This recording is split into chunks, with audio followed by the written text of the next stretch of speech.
Voilà l'été, j'aperçois le soleil, les nuages filent, le ciel s'éclaircit, et dans ma tête qui bourdonne les abeilles, j'entends rugir les plaisirs de la vie. Et bonjour à toutes, bonjour à tous. Oui, j'ai repris les paroles de chansons ce matin parce que ça me fait plaisir, et ça c'est important, le plaisir. Voilà, bonjour à toutes, bonjour à tous, j'espère que vous avez passé un beau week-end, que comme tout le monde, vous avez bien fondu sous la chaleur du week-end, que c'était un plaisir incroyable. Et effectivement, le générique était pas fort, mon cher Kylian. J'ai essayé de baisser le son parce que je croyais qu'il était trop fort. Et en fait, il ne l'était pas assez incroyable. Un stream professionnel de qualité supérieure, évidemment. Mais comme ça, après, on ne m'accusera pas de vous exploser les oreilles dès le matin. Voilà, bonjour Exodus, bonjour Kylian, bonjour Julie, bonjour Salnemar, bonjour Emu. Salut à tous. Et merci d'être présent de bon matin le lundi. Finalement, de bon matin comme un lundi. Il est... Ah, je suis en retard en fait, hein, incroyable. J'ai un logo sur la tête, c'est assez sympa. Et il est 8h02, incroyable. Il est l'heure donc de presser mon café. Parce que presser le café, c'est bon. Mangez-en. Et voilà comment ça va, vous. Est-ce que vous avez passé un bon week-end? Est-ce que vous avez préparé une semaine de qualité? Est-ce que vous êtes déjà en vacances peut-être? J'ai la marque des chaussettes, donc oui, bon week-end. On boit du café, on n'en mange pas. Alors Kylian, tu devrais essayer de manger du café. Tu verras. Tu me raconteras après. Alors...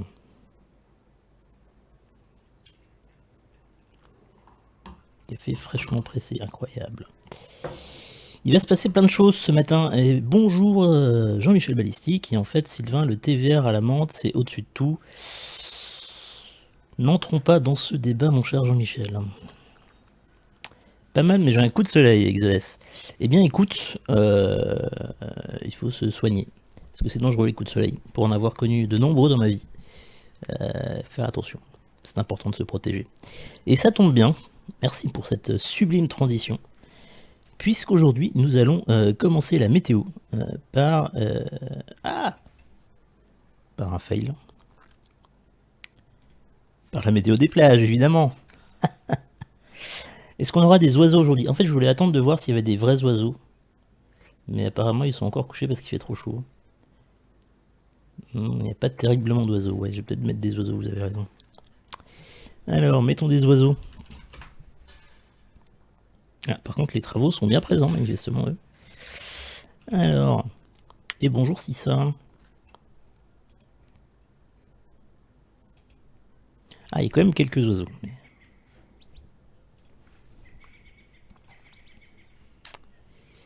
Et donc, la météo des plages, je disais, les pigeons ont cuit. Absolument. Nous retrouvons les indices UV sur les plages. Protégez-vous, c'est important, les coups de soleil, c'est dangereux. Un indice UV qui sera de 8 le long de la Méditerranée aujourd'hui. Et du côté de Biarritz, sur la côte basque, ainsi que sur la Corse.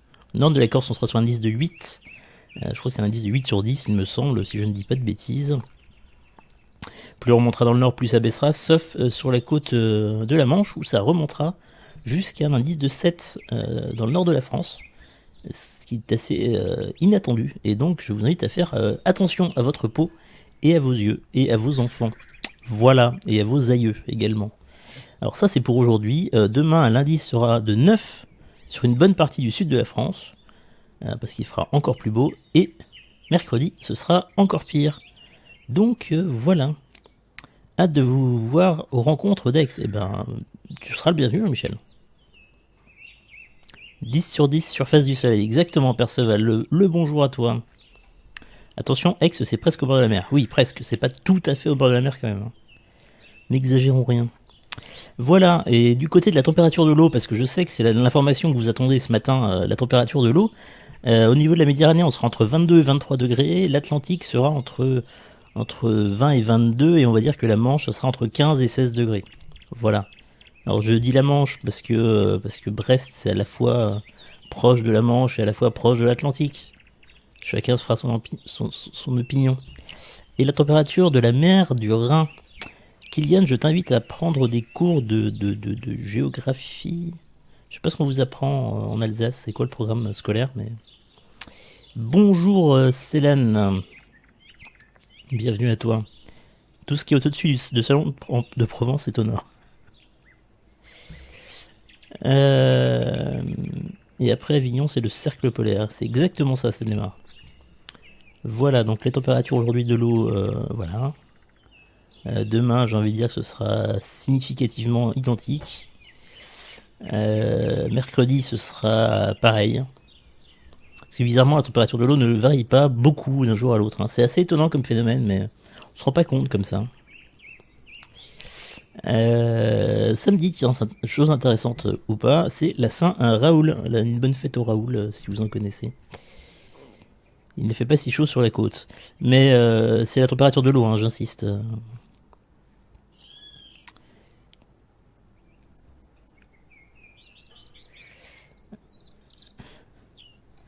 Ça parle de football, ça parle de choucroute, un chat de qualité dès 8h du matin sur Acropolis, toujours. Fait plaisir. Bon, et sinon, je voulais vous montrer cette tempête tropicale, mais j'arrive pas à comprendre cette image, donc c'est pas très intéressant. Il y a une tempête tropicale au sud du Japon. Et bonjour Yuki. Et alors ça doit être la Corée. Ah oui, ça c'est le Japon, d'accord, très bien. Ah, vous voyez pas ma souris quand je le montre, mais je commence à comprendre. Voilà, il y a une grosse tempête tropicale au-dessus du Pacifique qui est au sud du Japon. Je sais pas si vous arrivez à bien recevoir ça. Hop, j'essaie de zoomer un peu. Voilà, une image intéressante. Une image de fraîcheur, une image de grand vent finalement. Voilà. Bien, sans transition, météo. Quel temps va-t-il faire cette semaine? Évidemment. Alors, nous sommes sur une France coupée en deux, hein, finalement, comme je n'ai pas du tout l'habitude de le dire, évidemment. Ça serait, nous serons sur du soleil et de la grosse chaleur à l'est, et des orages à l'ouest, globalement. Ça, c'était pour le matin, avec des températures qui vont déjà jusqu'à 32 degrés du côté de Lyon, en faisant attention à la canicule, parce que Lyon est en alerte canicule. Et la Bretagne élargie est en alerte orage. Des orages violents, a priori. Faites attention si vous êtes du côté de Nantes ou éventuellement de Poitiers. Hein, je connais des gens qui sont de Nantes ou de Poitiers dans le chat. Maintenant qu'il y a Yuki, je viens de réaliser que ta carte ne faisait pas les plages de ne faisait les plages de France Métropole, mais pas Paris Plage. C'est ouvert Paris Plage ou pas encore? C'est pas plus tard que ça? Je sais plus. Oh, c'est un tableau de Van Gogh, je reconnais Spirale. Exactement. Des inondations du côté de Nantes. Ah, ça je ne savais pas, les inondations. Mais... Et les orages vont progresser dans le centre de la France en fin de journée, avec notamment de la grêle attendue du côté de l'Auvergne-Rhône-Alpes. Et merci pour le follow, le Lamentin pédestre. Je ne les cite pas d'habitude, les follow ici, mais ton pseudo me faisait rire, donc bienvenue à toi. Les orages qui progressent en Bourgogne-Franche-Comté en fin de journée. Soyez forts, Bourguignon, tenez tête à l'orage. Oui, de grosses inondations apparemment dans ton département. Après, où exactement, aucune idée. Kylian, reporter de l'extrême. Et donc là, voilà, c'est bien la Bourgogne-Franche-Comté et l'Auvergne-Rhône-Alpes qui seront concernés par des orages. Ce soir, à noter que les températures cet après-midi, j'ai pas fait gaffe aux températures, ça sera moins chaud qu'hier. Donc ça, c'est une bonne nouvelle. Sauf en Alpes, évidemment. Et ouais, ça devrait être pas si pire. Et de la fraîcheur cette nuit, sauf à... Est-ce qu'il y a une alerte pour ce que je viens de voir ou pas? Sauf en Ile-de-France où il fait toujours trop chaud, hein, évidemment. Et dans le Rhône, il sera encore 24 dans la nuit. Un grand merci à M du Genou qui vient de faire un tip mensuel de 10 € par mois. Incroyable. La bonne nouvelle du lundi matin. Mais je pensais qu'il y avait des alertes maintenant pour ça. Hein. Alors je vais vérifier cette information. Quelques averses éparses du côté de la Bretagne, de la Normandie et de la Franche-Comté. C'est pas la Bourgogne quand il pleut évidemment. Dans la nuit et demain matin également. Ah, quelques averses en Île-de-France également. Mais globalement un ciel assez lumineux, hein, notamment autour de la Méditerranée évidemment. Avec 30 degrés du côté d'Avignon, 29 du côté de Marseille. Et 27 en Corse, 19 en Bretagne où il pleuvra. Pour être original. Que dire de plus? Il y a une bande pluvieuse, des averses, de rares averses, hein, comme nous dit nos collègues de Météo France, évidemment. Voilà. 8h11, on progresse dans la météo. Ah, des orages. Des orages sur l'Alsace, des orages sur l'Île-de-France, des orages sur la région Grand Est, à la frontière avec la Bourgogne-Franche-Comté, des orages dans l'Est finalement, ainsi qu'un peu sur l'Île-de-France mardi après-midi. Et des orages qui se déclencheront également dans les Pyrénées en fin de journée demain.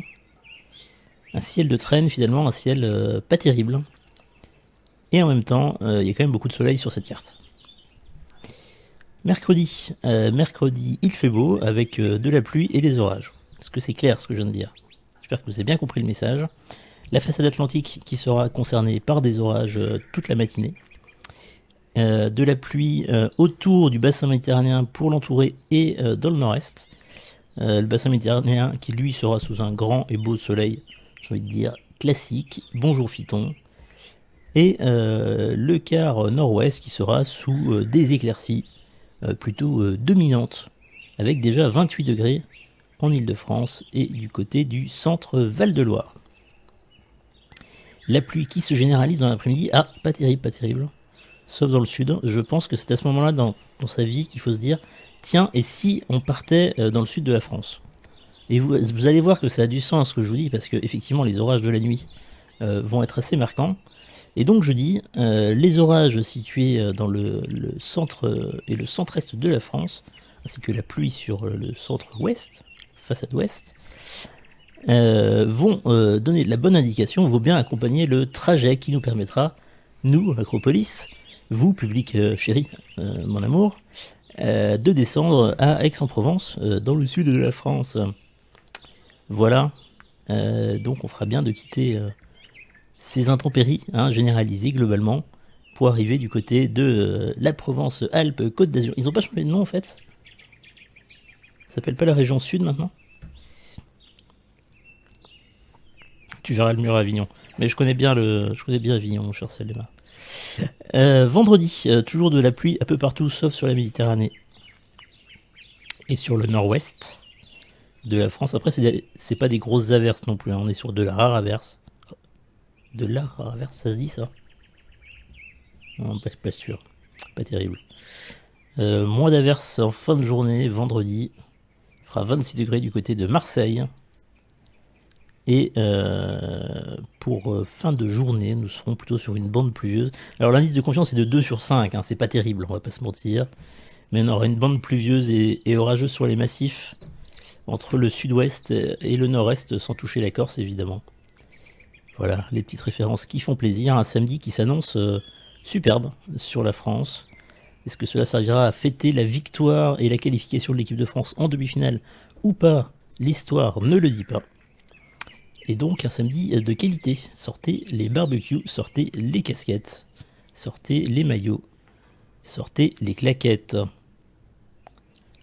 D'ailleurs, Sylvain n'a pas donné de frappepad, faut tout faire soi-même. Merci Kylian, je savais que je pouvais compter sur toi. Dimanche sera une journée fort ensoleillée.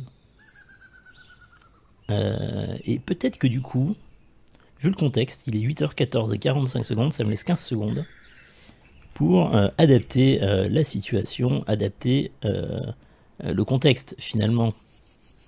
Voilà.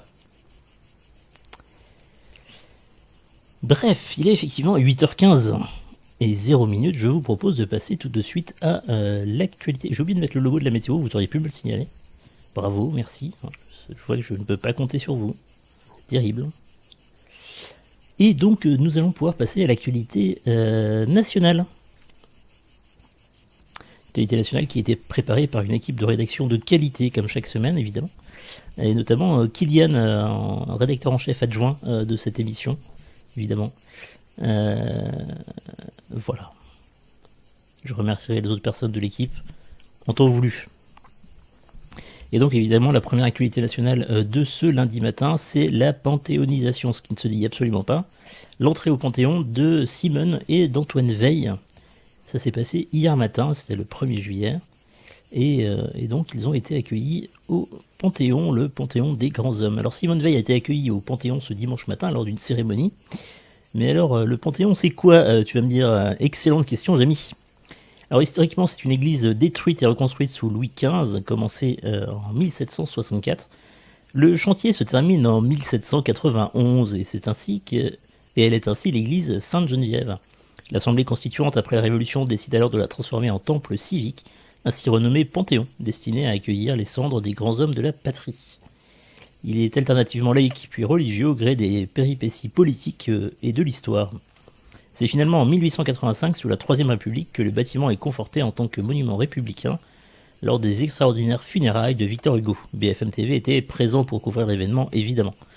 Aujourd'hui, c'est près de 71 personnalités du XVIIIe siècle, aujourd'hui, qui reposent, dont, de manière non exhaustive évidemment, le résistant Jean Moulin, les écrivains Victor Hugo, Alexandre Dumas et Émile Zola, ainsi que le père de l'Europe, Jean Monnet.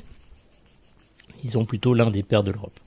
Jusqu'ici réservé aux hommes, la toute première femme y fera son entrée en 1995 avec Marie Curie.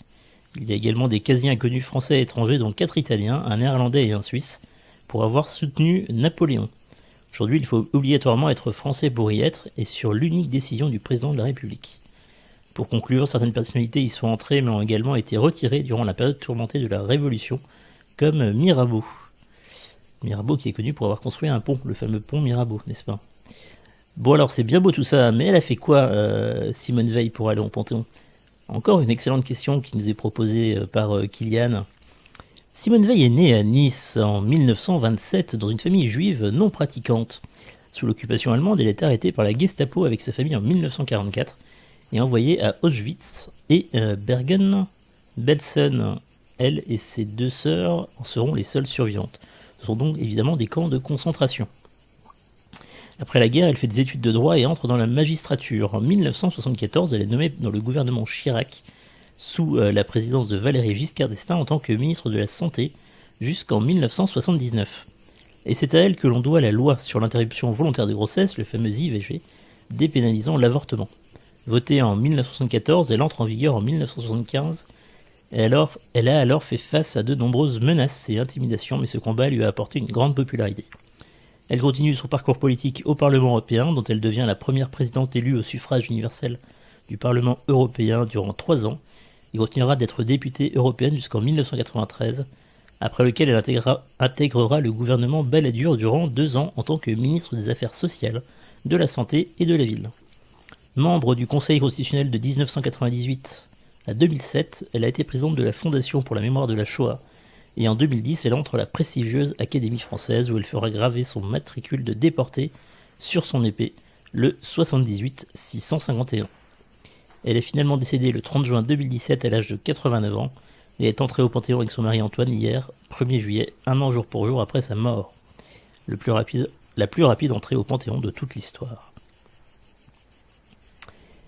Leurs dépouilles ont été transférées au Panthéon, exactement, ému. J'aime bien les nouveaux oiseaux, ils ressemblent à ceux des calanques, exactement.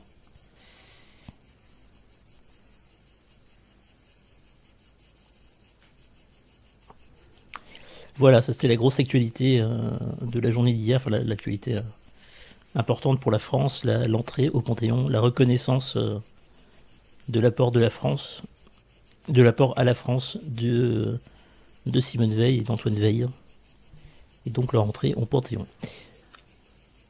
En parlant de remerciements, c'est pas du tout ce que je... Voilà, aucune transition. On remercie toujours évidemment le bon Perceval qui nous a offert des tasses de qualité qui nous permettent de boire du café non moins de qualité.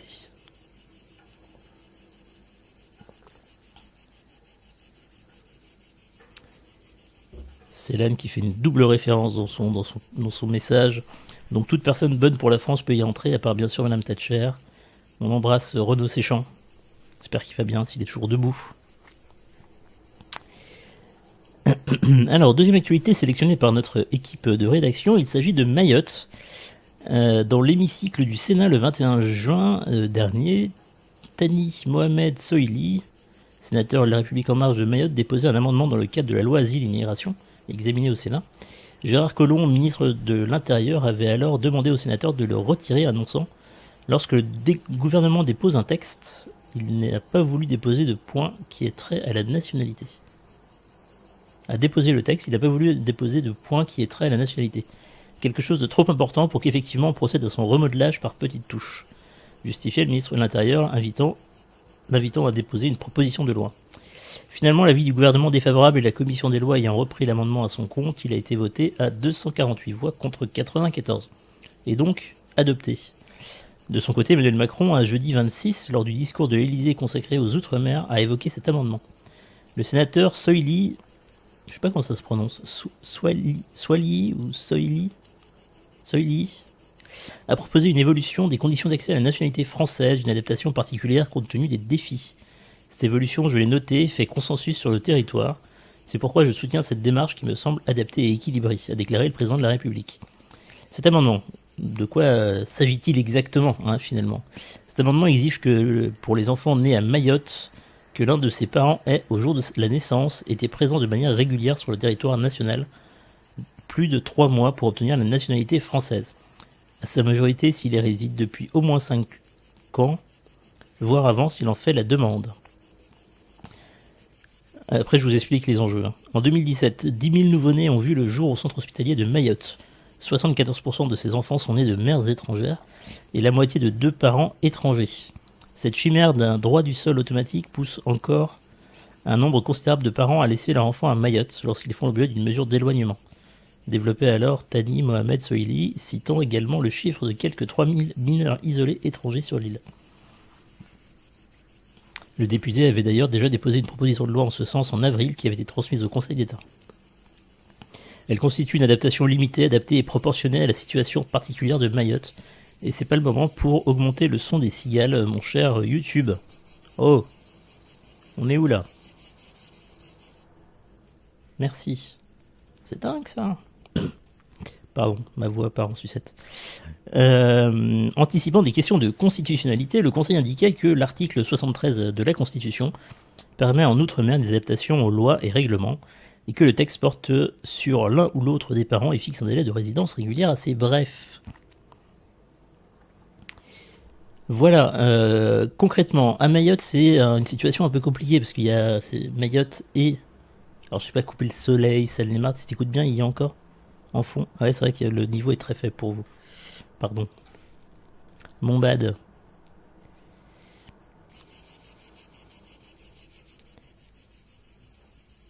Voilà, on va partir comme ça. Est-ce que c'est mieux, Salnemart ? J'espère que tu te sens mieux. Mayotte. Il y a un enjeu particulier. C'est qu'il y a 2 îles proches qui sont Mayotte et les Comores. Il y avait une polémique d'ailleurs avec Emmanuel Macron l'année dernière, je vous laisse retrouver cette information. Il faut savoir que Mayotte est une ville relativement pauvre, mais qui est désormais un département d'outre-mer, dont le statut a changé sous Sarkozy, si je ne dis pas de bêtises, suite à un référendum local. Donc le territoire est plus intégré à la République française, il a un statut qui a évolué vers plus d'intégration au territoire de la République française, contrairement à ce que veut faire la Nouvelle-Calédonie, chacun va dans son sens, mais ça reste un territoire relativement pauvre. Sauf qu'à côté, il y a les Comores qui sont infiniment plus pauvres, les conditions sanitaires de soins sont très très compliquées, et donc il y a beaucoup de Comoriens surtout, qui quand elles sont enceintes, vont à Mayotte clandestinement pour accoucher, ce qui permet à l'enfant d'obtenir la nationalité française avec tous les droits qui sont associés, et ça permet aussi aux Comoriennes de pouvoir accoucher dans des conditions un peu plus décentes.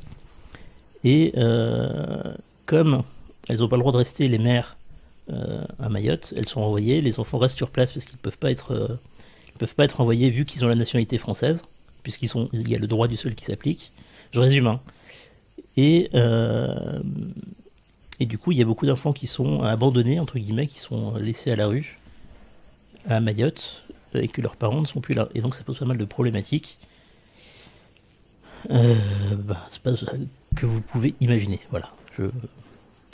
Et je confirme, c'est un département depuis 2008. Absolument, Kylian, merci pour cette confirmation. Voilà, donc Mayotte, est-ce que le droit du sol, droit de nationalité va évoluer? Nous le saurons prochainement. Macron, il semble optimiste. Le problème est insoluble car Mayotte, c'est la France, mais c'est aussi les Comores. Franchement dur de trouver une solution qui convienne à tout le monde, je pense. Ah bah c'est extrêmement compliqué, on est d'accord, Jean-Michel. Balistique. Est-ce que le changement de l'obtention de la nationalité va changer quoi que ce soit? Je suis pas sûr. Il y a une guerre territoriale entre les deux Mayotte, oui. Et bonjour Mazu. 8h26 et 13 secondes. Troisième sujet qu'on a choisi d'évoquer ce matin. Un sujet dont personne n'a jamais entendu parler. Donc on est premier sur l'info sur Acropolis, comme d'habitude, vous le savez. C'est la baisse de la vitesse sur les routes nationales et départementales sans séparateur central. Un sujet qui fait consensus dans la société française. Il y a un angle comment on dit, un angle d'attaque, un angle éditorial plutôt, un angle éditorial qui était choisi par le Parisien qu'on souhaitait reprendre, qui semblait intéressant. Selon une enquête exclusive de la part de nos confrères du Parisien, l'exclusivité est assez incroyable, la sécurité routière en France aurait permis de faire économiser 420 milliards d'euros en 15 ans. Tout l'ensemble des mesures de sécurité routière. Ce chiffre serait révélé par l'Observatoire national interministériel de la sécurité routière. Parce que oui, une vie a un prix, notamment pour les assureurs, et du moins le prix d'une vie sauvée. Le Parisien, tu veux dire toi? Alors mon cher Selnemar, je ne vis pas à Paris, je vis en banlieue. Voilà, quand ça m'arrange. Alors, grâce aux mesures prises depuis 2002, la France a fait 180 milliards d'économies liées au nombre de vies sauvées sur la route, et elle a aussi évité de dépenser 240 milliards d'euros liés au coût de l'hospitalisation des blessés graves et légers. Détail l'ONISR. Pour parvenir à ce résultat, les experts ont additionné le nombre de vies sauvées sur la route depuis 15 ans, soit 53 142, et l'ont multiplié par le coût moyen d'une vie en France, 3,4 millions d'euros. Le saviez-vous, vous valez 3,4 milliards d'euros, félicitations. Ce chiffre figurerait dans un arrêté ministériel, dans un arrêté du ministère des Transports. Un blessé hospitalisé coûte, entre guillemets évidemment, lui à la société française 420 000 euros du fait de sa prise en charge médicale, du surcoût pour les assurances, de l'impact sur les entreprises, etc., etc. Ceux qui se plaignent des mesures que l'on prend oublient qu'ils sont que s'ils sont victimes d'un accident, on viendra les sauver sur la route puis les soigner et que les conséquences financières seront assumées par l'ensemble de la société. Pointe le délégué interministériel à la sécurité routière Emmanuel Barbe. Automobilistes, cessez de râler, c'est pour votre bien qu'ils vous disent. Alors, j'ai lu la phrase avant de la lire, on ne sait jamais. La banlieue, c'est Paris. C'est une question de point de vue, ça, Kylian, pour le coup. Enfin, si mon idéal trotskiste était appliqué, destruction de l'État et du capital, plus de problème, mais bon, on cherche toujours à faire compliqué avec ces histoires de peuple et de souveraineté. Ouais, bien une remarque de Parisien, ça. Millions, pas milliards. J'ai dit milliards? Ah. Je voulais dire millions. C'est aussi pour l'économie et la sécurité qu'il existe maintenant des radars en ville pour les vélos. Oui, c'est pour la sécurité des piétons, mon cher Célan. C'est important, le piéton.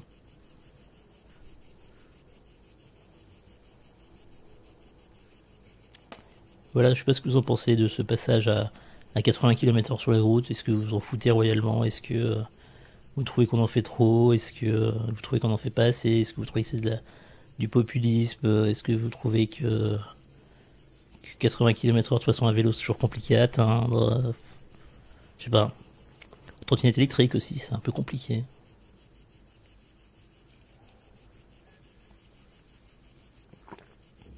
Oui, 3,4 milliards une vie, tu nous as vachement augmenté en valeur. Mais c'est parce que vous avez une valeur inestimable, vous qui êtes devant ce live ou devant ce replay. Et vous qui avez mis un pouce bleu d'ailleurs. Ils vont mettre un radar à trottinette. Et bien, figure-toi, celle des marques, non. Et en même temps, c'est le bordel parce que la trottinette électrique n'a pas de reconnaissance légale. Et donc on est au niveau du code de la route, c'est un peu compliqué. On n'a pas le droit de rouler sur le trottoir à plus de 4 km/h. On n'a pas le droit de rouler sur la route parce qu'on n'est pas homologué. Bref, c'est le bordel.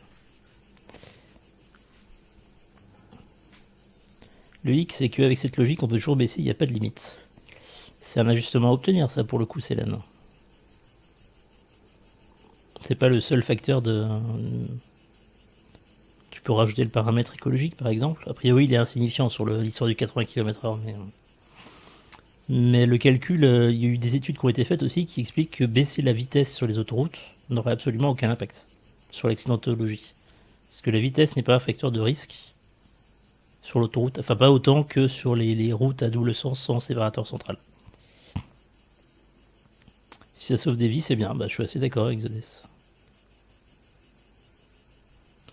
Il est 8h31. Serait-il temps de passer à l'actualité chargée internationale? Et là, vous allez me répondre tous oui en cœur, évidemment.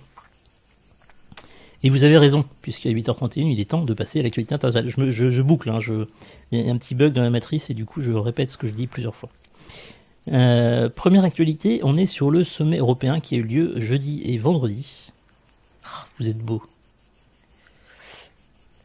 Incroyable. 9 heures de négociation et un accord au petit matin. Il se passe toujours des bonnes choses au petit matin. Les 28 pays membres de l'Union européenne réunis en sommet à Bruxelles sont parvenus à s'entendre sur le dossier migratoire au bout de la nuit. Ils l'entraînent au bout de la nuit, terminant leur séance le 27 juin à 4h30. L'objectif affiché est de mieux protéger les frontières du bloc européen et de renforcer les règles d'accueil, a expliqué vendredi le président français Emmanuel Macron. La coopération européenne l'a emporté, la solidarité que nous devons au premier pays d'entrée a été actée lors de ce sommet. Les pays d'entrée, c'est l'Italie, la Grèce, Malte, Espagne, etc., etc. Les 28 se sont mis d'accord sur la création de centres d'accueil sur le sol européen sur la base du volontariat et pour se pencher sur l'instauration de dispositifs d'accueil situés en dehors de l'Union européenne, montrent les conclusions publiées vendredi. Mais Monsieur Tusk, et non pas Elon Musk, rien à voir, c'est plutôt Donald Tusk, a tenu à nuancer vendredi la signature de cet accord. Pour le président du Conseil européen, il est beaucoup trop tôt pour parler d'un succès, notamment par rapport au fait que c'est basé sur le volontariat. Donc ça ne règle pas grand-chose. Et bienvenue sur Stream PLDR. Je ne serai pas pour nous insister à prendre l'autoroute et payer. Ah, ce ne serait pas pour nous inciter à prendre l'autoroute et payer. Ah, je suis pas certain que ce soit l'objectif. Ça peut être une conséquence, c'est sûr, mais je suis pas certain que ce soit l'objectif.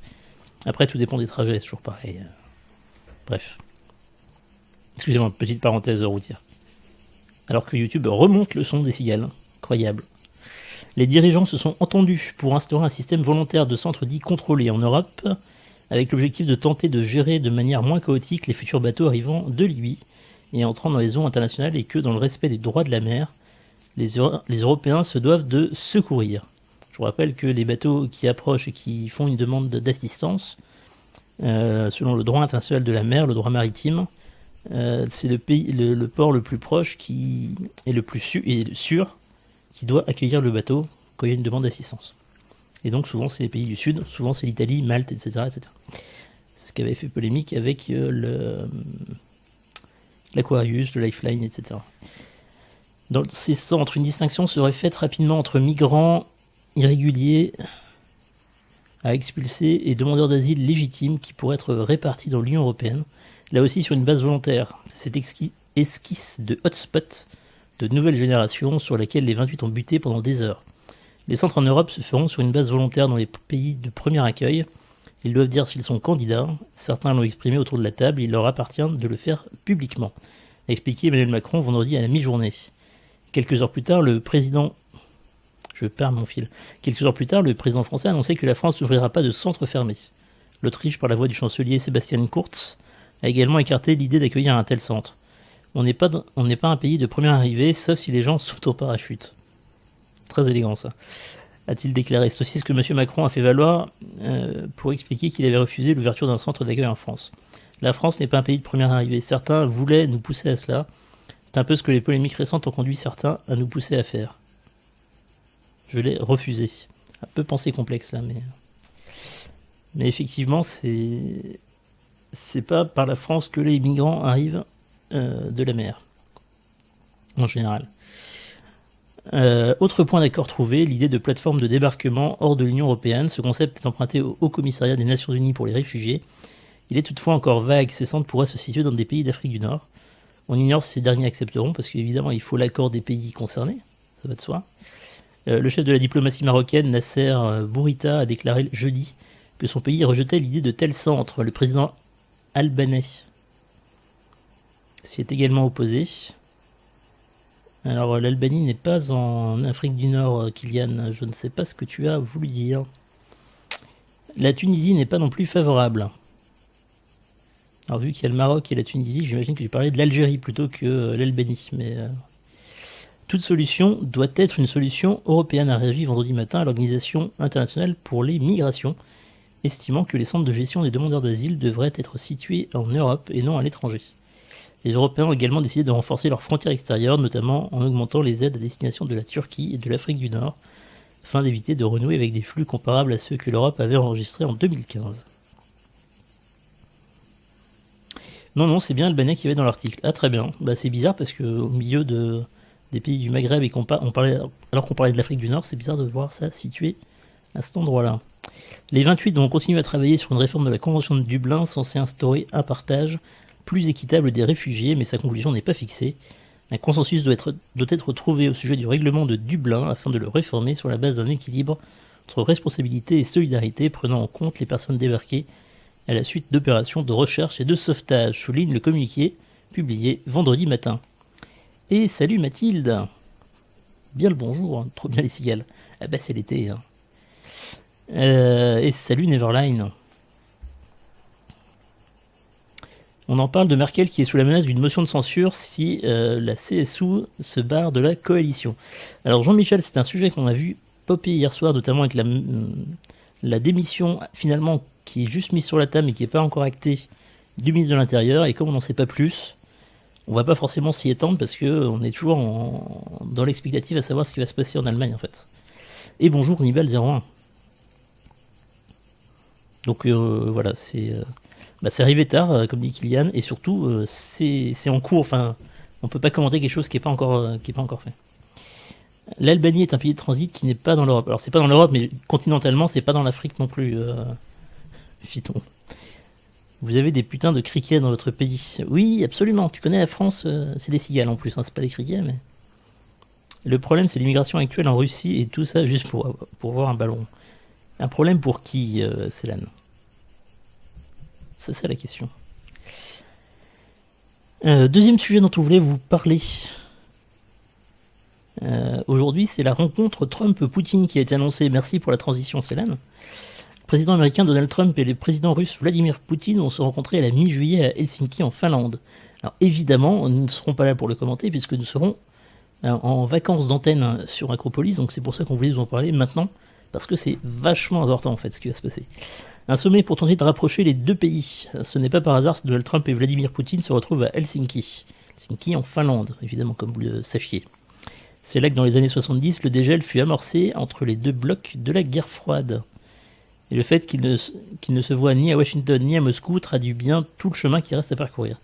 Il faut dire que Donald Trump n'a cessé depuis 10 ans de dire tout et son contraire sur Vladimir Poutine. Après sa victoire, Donald Trump a pris ses distances vis-à-vis de Poutine pour ne pas donner des gages aux enquêteurs sur sa proximité avec la Russie, mais aussi parce que la situation internationale l'exigeait. Que ce soit en Ukraine, en Syrie ou après l'affaire d'empoisonnement de Salisbury, Donald Trump s'est montré ferme, parfois même dans la surenchère, au risque que la relation bilatérale se dégrade encore plus. D'où la question de savoir si ce duel va continuer ou si les deux hommes cherchent à former un duo, notamment face à la Chine. Un objectif commun, briser l'Europe. Du côté de Poutine, il ne fait pas de doute que la rencontre avec Trump est destinée à illustrer le grand retour de la diplomatie russe, afin de prouver que la Russie est définitivement incontournable. Poutine se réjouit de voir Donald Trump chercher à affaiblir l'Union européenne et l'OTAN, et se désengager en même temps du Proche et du Moyen-Orient. Côté américain, en revanche, l'exercice est plus difficile. Avant de se rendre à Helsinki, Donald Trump fera escale à Bruxelles pour le sommet de l'OTAN, et à Londres pour sa première visite d'État au Royaume-Uni, et ses alliés l'attendent au tournant sur ses engagements transatlantiques. On a souvent évoqué le risque de voir l'Europe coincée entre la Russie et les États-Unis. Ce risque existe même si les objectifs de Trump et Poutine sont différents et parfois antagonistes. L'un comme l'autre affiche, pour l'instant, et chacun à leur manière, une volonté de briser l'unité européenne. Merci les copains. Bref, c'est le bordel. Il va se passer encore pas mal de choses, et du coup, il va falloir suivre ça de près au cœur de l'été, au cœur de la chaleur et des cigales, finalement. Alors qu'il y a un début de débat Ovalie versus ballon rond. Je vous laisse avoir cette conversation dans le chat puisqu'il faut que j'avance. 8h40 et 48 secondes. Il nous reste encore un peu de temps avant la chronique de Clément qui arrive évidemment à 8h45 pour parler des élections mexicaines. Pour le sujet suivant, le dépouillement est encore en cours, mais j'ai actualisé les résultats à l'instant. Et donc, nos reporters sur place, n'est-ce pas Kylian, présents au Mexique, nous ferons leur retour sur les élections présidentielles et législatives qui ont eu lieu hier et dont le dépouillement est toujours en cours, donc selon nos premières informations. Alors les Mexicains étaient appelés à voter ce dimanche pour les élections présidentielles et législatives. Aux élections présidentielles, les principaux concurrents, il y a un... Alors je ne vais pas corriger toutes les fautes, je suis désolé, mais... sont alors le candidat de gauche Andrés Manuel López Obrador, espère marquer l'histoire ce dimanche et obtenir une large victoire à l'élection présidentielle mexicaine où il fait figure de favori. Ce serait un événement historique à la victoire de tout un peuple face à l'immoralité et la décadence de ces derniers temps, a-t-il lancé à ses partisans lors de son dernier meeting de campagne dans l'emblématique stade Azteco de Mexico. Je crois que c'est, il me semble, être le deuxième plus grand stade du monde ou le premier. À 64 ans, AMLO, comme le surnomment les Mexicains d'après ses initiales, se présente comme le candidat anti-système et anti-corruption voulant chasser la mafia au pouvoir. Après 2 précédents échecs, il est cette fois crédité de plus de 20 points d'avance dans les sondages sur ses adversaires des partis traditionnels. Derrière lui, le jeune conservateur Ricardo Anaya vante sa modernité à la tête d'une coalition de droite et de gauche, formée par le PAN, le PRD et le Mouvement citoyen. Il devance José Antonio Meade du Parti révolutionnaire institutionnel. C'est intéressant le concept de révolution institutionnelle. PRI droite, un indépendant choisi par le parti au pouvoir qui figure en 3e position. Les élections fédérales qui se tiennent ce dimanche visent à élire le président pour un mandat de 6 ans non renouvelable ainsi que les 2 chambres du Congrès du Mexique. 89 millions d'électeurs appelés aux urnes. Alors, à l'heure actuelle, le dépouillement est toujours en cours. Cependant, les premières tendances après 22% des bureaux de vote dépouillés seraient une élection dès le premier tour du favori, Andrés Manuel López Obrador, avec plus de 52,3% des voix, ce qui lui promet certainement une large majorité pour la présidentielle. Et actuellement, il rafle environ 72% des voix pour la Chambre des députés, lui et ses alliés, ce qui lui promet pour l'instant 216 députés sur 300 au scrutin uninominal majoritaire à un tour. Il reste également 200 députés qui seront répartis à la proportionnelle.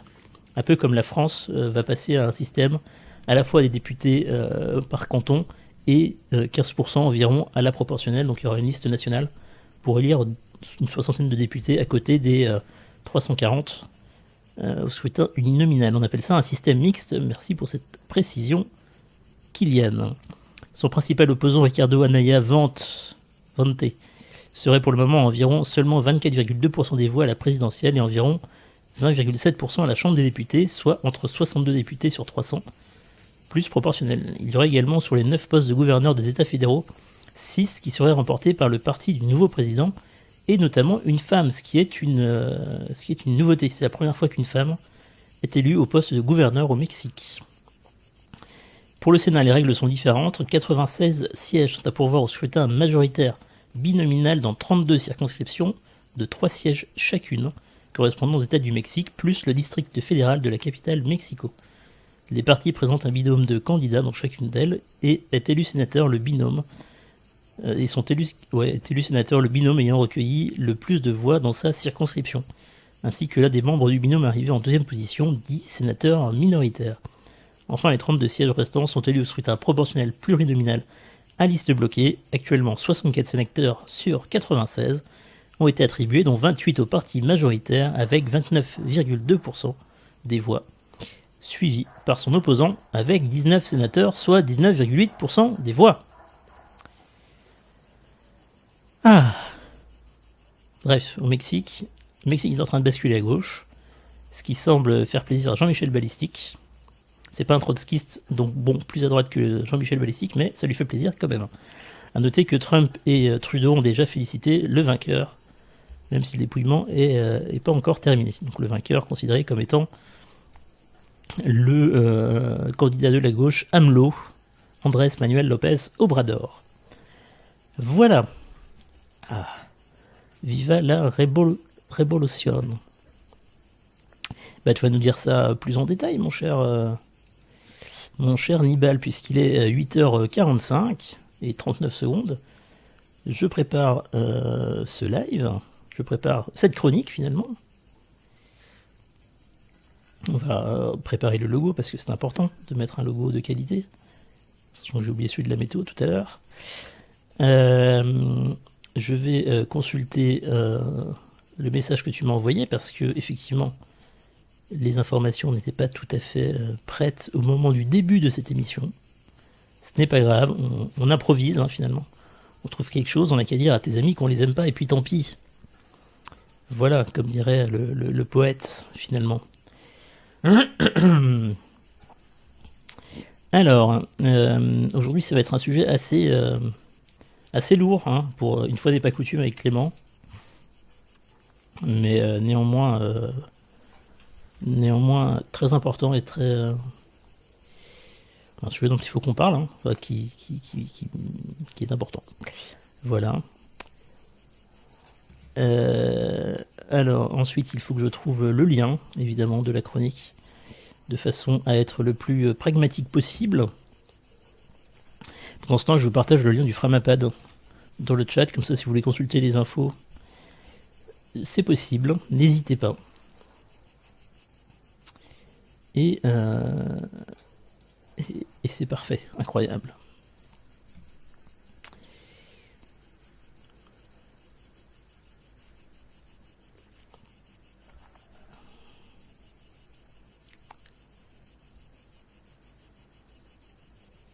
Et bonjour Clément. Et bonjour Sylvain. Comment vas-tu en cette belle matinée d'été? Eh bien, je vais bien. Comment vas-tu? Est-ce qu'il y a beaucoup de cigales du côté du Danemark? Non, et c'est pas des cigales de 3 tonnes comme je suis tombé dans la main. Je vois pas le problème des cigales de 3 tonnes. T'as quand même des très très grosses cigales là quand on t'écoute.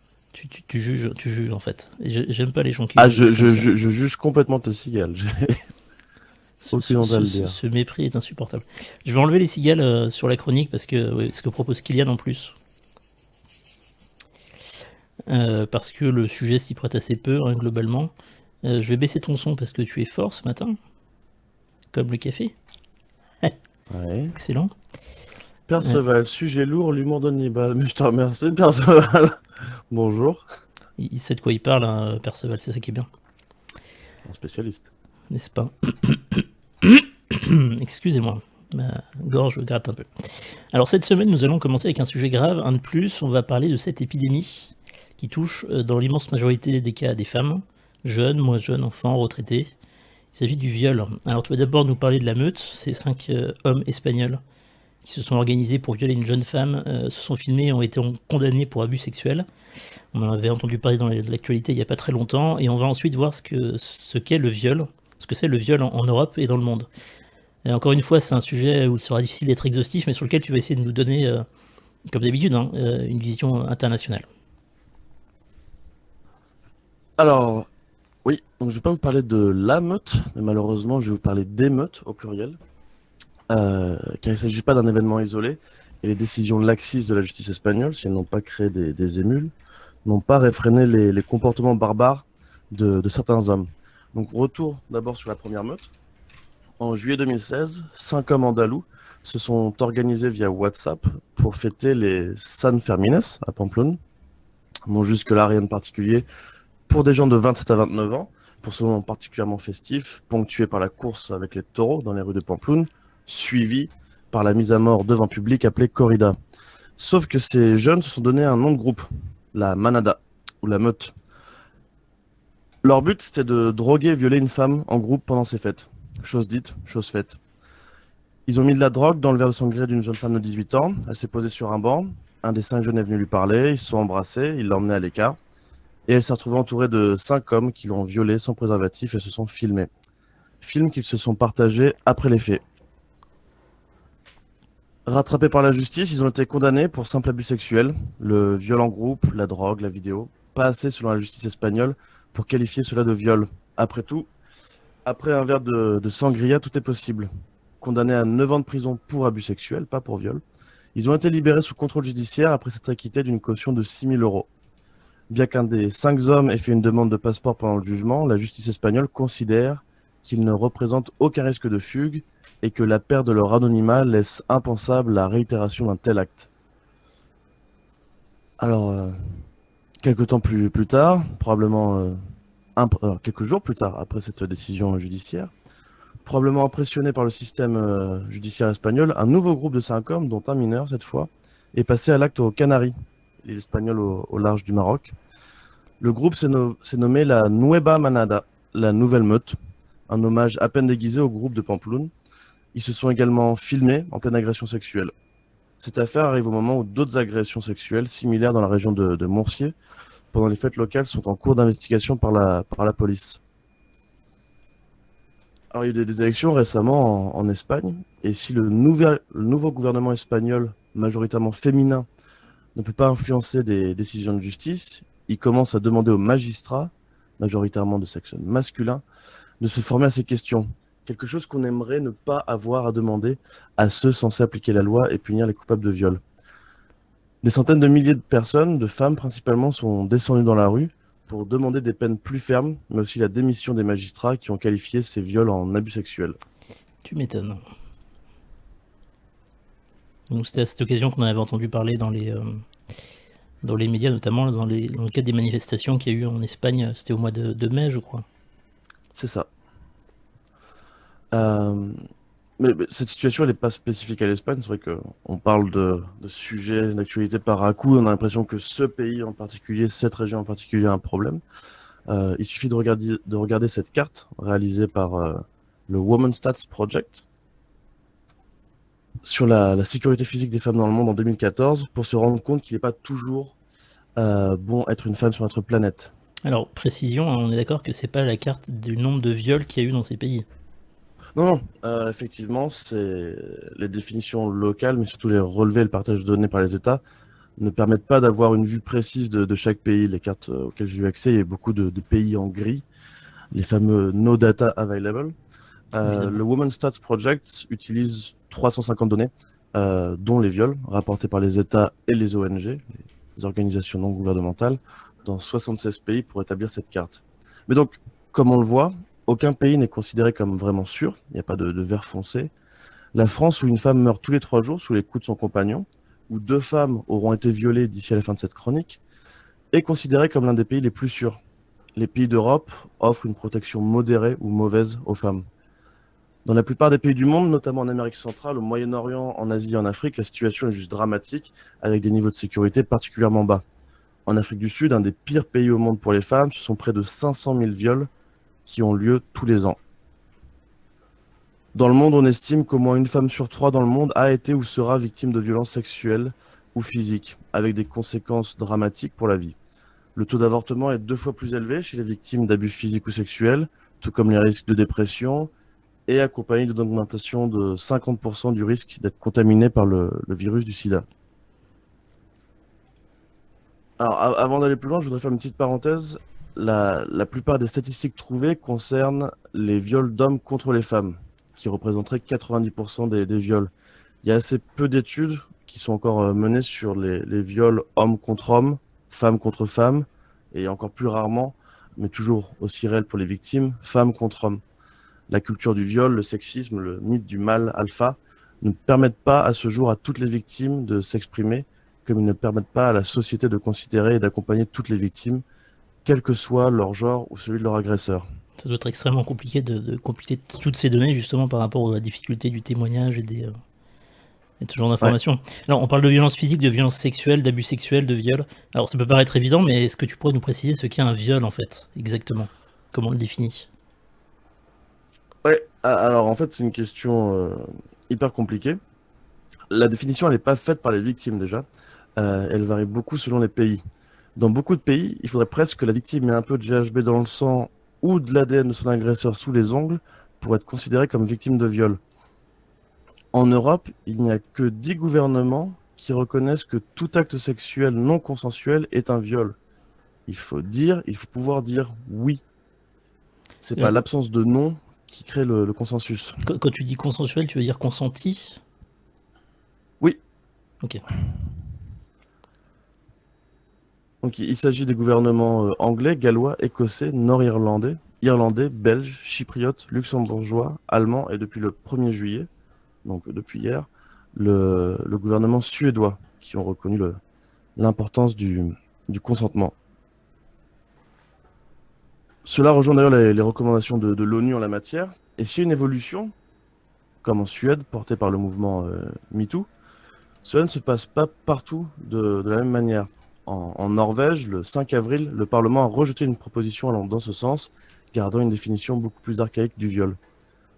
En France, l'article 222-23 du Code pénal dispose que tout acte de pénétration sexuelle, de quelque nature qu'il soit, commis sur la personne d'autrui, par violence, contrainte, menace ou surprise, est un viol.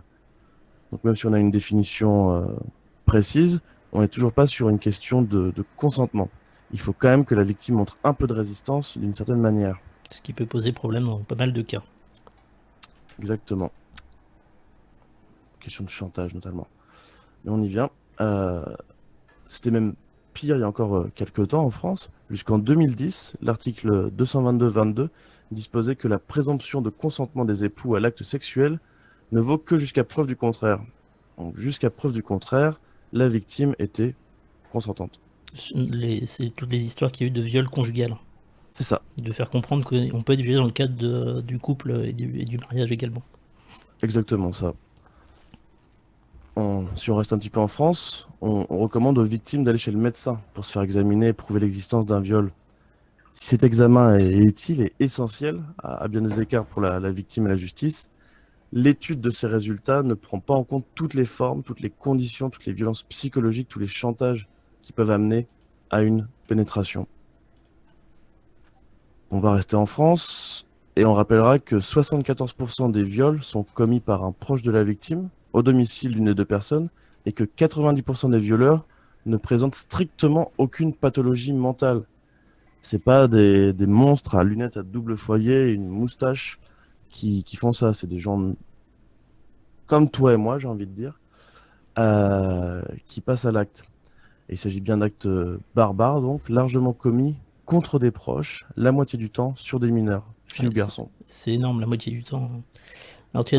tu y as déjà un peu répondu, mais est-ce que la loi et la justice ne sont pas plus du côté des victimes dans le monde aujourd'hui en 2018? Est-ce que ça n'a pas évolué quand même? Alors, ça a évolué, mais c'est parfois encore l'inverse, en fait. Quand bien même il y aurait un viol, il y a toujours moyen de s'en sortir les cuisses propres, si j'ose dire, pour le violeur.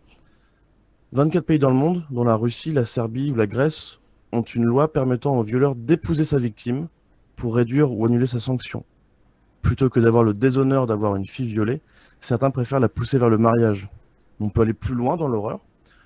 L'Irlande, qui le 25 mai 2018 vient d'autoriser l'avortement sans condition jusqu'à 12 semaines, pouvait punir plus durement une victime qui avortait que son violeur. Effectivement, en Irlande, une femme qui avortait pouvait être envoyée en prison pour 14 ans, alors qu'un violeur passe en moyenne 10 ans derrière les barreaux. Alors la loi n'a pas encore évolué, du coup, il y a eu le référendum, mais il me Oui, semble que la loi n'est pas encore passée. effectivement, là j'ai pas su, mais ils viennent juste de voter donc ce référendum où Oui, ils ont, à une large majorité, fort décidé heureusement. d'autoriser l'avortement. Ouais. Alors à Malte, les femmes ne peuvent toujours pas avorter, sous aucune condition, dans aucun contexte, même en cas de viol. Et en cas d'avortement, elles peuvent subir une peine d'emprisonnement de 18 mois à 3 ans. On va partir un peu aux États-Unis maintenant, Amérique du Nord. En Arizona, un jeune homme abusé par une femme plus âgée que lui lorsqu'il avait 14 ans se voit désormais obligé par la justice de verser à son agresseuse une pension alimentaire, étant donné qu'elle est tombée enceinte suite à cet abus.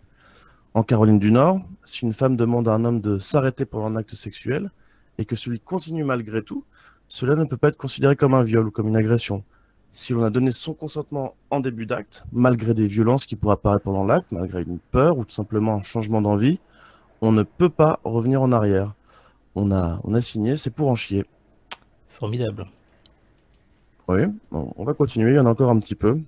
Euh, Au Mexique, les agresseurs d'une adolescente qui ont commis des attouchements et l'ont pénétrée avec les doigts ont été acquittés. Dans ce pays, si vous agressez sexuellement une personne sans intention sexuelle et sans y avoir pris de plaisir, vous n'avez pas commis d'agression sexuelle. Alors, Formidable. il y a pas que la loi qui ne change pas assez vite, c'est la société tout entière en fait qui évolue pas très vite sur ce sujet. En France, et vous l'avez peut-être vu, c'est passé quand même pas mal aux infos, Paul Gobillot, directeur d'un établissement privé religieux à Saint-Ambroix dans le Gard, a été licencié la semaine dernière par sa hiérarchie pour faute grave. Faute grave, c'est le diocèse lui reproche d'avoir accompagné une victime et ses parents à la gendarmerie après un viol ayant eu lieu pendant un voyage scolaire avant d'avoir contacté le diocèse. Dans les faits, comme on ne peut pas légalement reprocher à une personne de soutenir une victime de viol, le diocèse a motivé le licenciement pour un mauvais changement de porte dans l'établissement en 2015. Donc, l'Église en France, connue pour sa transparence et son progressisme dans les cas de pédophilie notamment, Il y avait, continue de fermer la porte aux victimes. il y avait un sarcasme dans les propos de Clément, évidemment. Ah, je ne sais pas. Je précise pour éviter toute ambiguïté. Je te remercie de me traduire. C'est un plaisir. Alors, les incels, ce groupe de célibataires qui le vit mal, avant d'être un groupe terroriste, je rappelle qu'il y a eu 2 attaques terroristes incels en Amérique du Nord. Ce sont surtout des hommes qui pensent que la vie leur doit quelque chose, que le sexe leur est dû et que les femmes ne sont que des objets dysfonctionnels qui se refusent à eux par erreur. Erreur qu'il convient de réparer ou de punir. Ces hommes se motivent entre eux pour passer à l'acte ou simplement dégobiller leur haine des femmes sur différentes plateformes. Après, il y a encore plein d'autres situations dans la société qui font que ça avance pas. Quand, par exemple, même Facebook n'arrive pas à empêcher la diffusion de vidéos de viol en direct. On se dit que ça doit poser quand même de gros problèmes de conscience à Zuckerberg. Ou alors quand en France, un chroniqueur libidineux embrasse une spectatrice sur la poitrine contre son gré. Quand les journalistes féminines ne peuvent pas faire leur travail pendant la Coupe du Monde sans risquer de se faire embrasser, encore une fois contre leur gré, c'est un vrai problème de société qui concerne chacune et chacun d'entre nous. Alors Clément, il est 9h02, on approche de la fin de ta chronique. Est-ce que tu pourrais, pour une fois, nous donner un petit peu d'espoir, nous donner des pistes de potentielles améliorations, des choses un peu plus positives finalement? Du positif. On va essayer, Ah bon, ou pas? dans ce cas, je ne parlerai pas de l'utilisation du viol comme arme de guerre, de nettoyage ethnique par viol collectif généralisé en Birmanie contre les femmes musulmanes Rohingyas. Je ne parlerai pas du viol en prison, euh, qui a un gros tabou en France. On a très peu d'informations sur le viol en milieu carcéral. Mais on sait qu'aux États-Unis, ça touche à peu près 87 000 détenus par an. Et je ne parlerai pas non plus de Joel Davis à New York, un jeune homme de 20 ans, nommé par ses amis, ses proches, ses soutiens au prix Nobel de la paix pour son travail effectué contre les abus sexuels sur les enfants et qui essayait d'organiser des viols d'enfants, de très jeunes enfants jusqu'à 2 ans. Alors Sympathique. s'il reste des optimistes ou s'il y a des gens qui souhaitent le devenir, on va essayer d'être positif.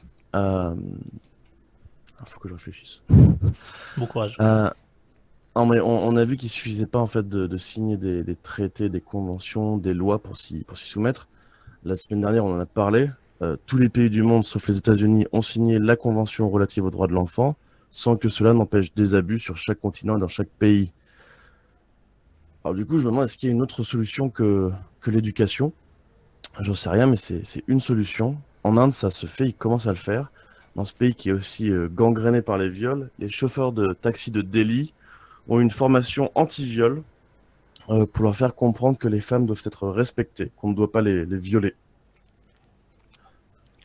Euh, Et donc combattre cette masculinité toxique, cette beaufitude qui se croit sophistiquée, qui se prend pour du mal alpha et colle des posters du film 300 dans sa chambre, pour qui la femme a les mêmes droits tant qu'elle reste à sa place, c'est peut-être un début de solution.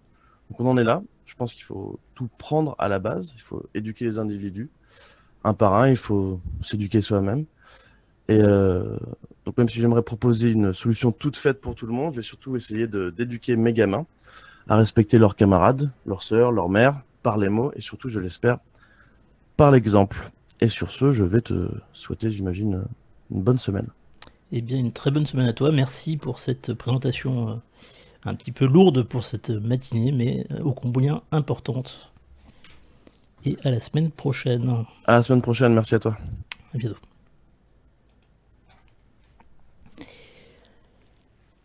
Voilà une présentation, comme je le disais, plutôt passionnante, mais lourde pour un lundi matin.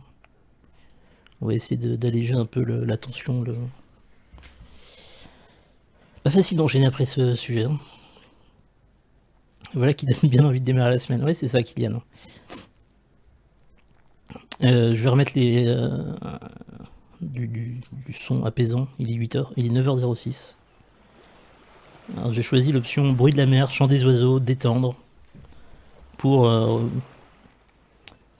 quelque chose de plus léger dans les 3 quarts d'heure qui restent d'émission environ.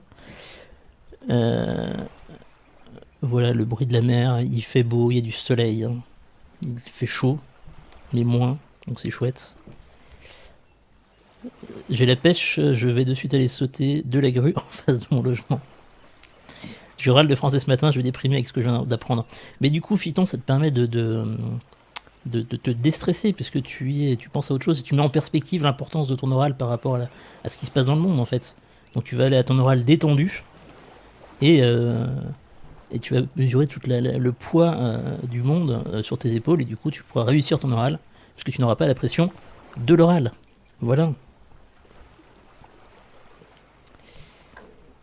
Ah oui, la noyade c'est bien aussi. Mais non, mais c'est pas ce que je voulais vous faire. Vous faites exprès. Hein.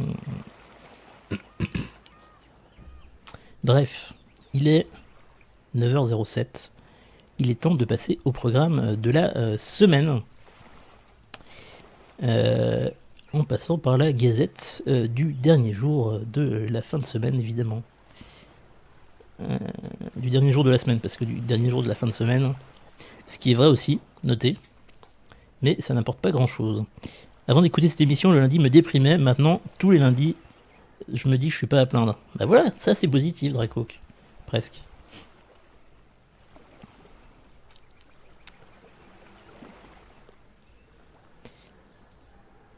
Le fameux GDJ S, mon cher Kylian. On parle du match ignoble qu'on a eu hier avec l'Espagne-Russie. Des matchs ignobles et le Danemark-Croatie. Non, nous n'en parlerons pas, mon cher Jean-Michel Balistique. Tout le monde en parle suffisamment dans les autres médias traditionnels. Donc pas de foot, ou très peu. Sauf peut-être la semaine prochaine, vu que c'est la dernière émission de la saison. On verra. Alors, que va-t-il se passer cette semaine? Aujourd'hui, Emmanuel Macron est en déplacement en Mauritanie et au Nigeria. Notamment dans le cadre d'un sommet africain, je crois. Il me semble, j'ai peur de dire une bêtise. Comme souvent, évidemment, vous me connaissez.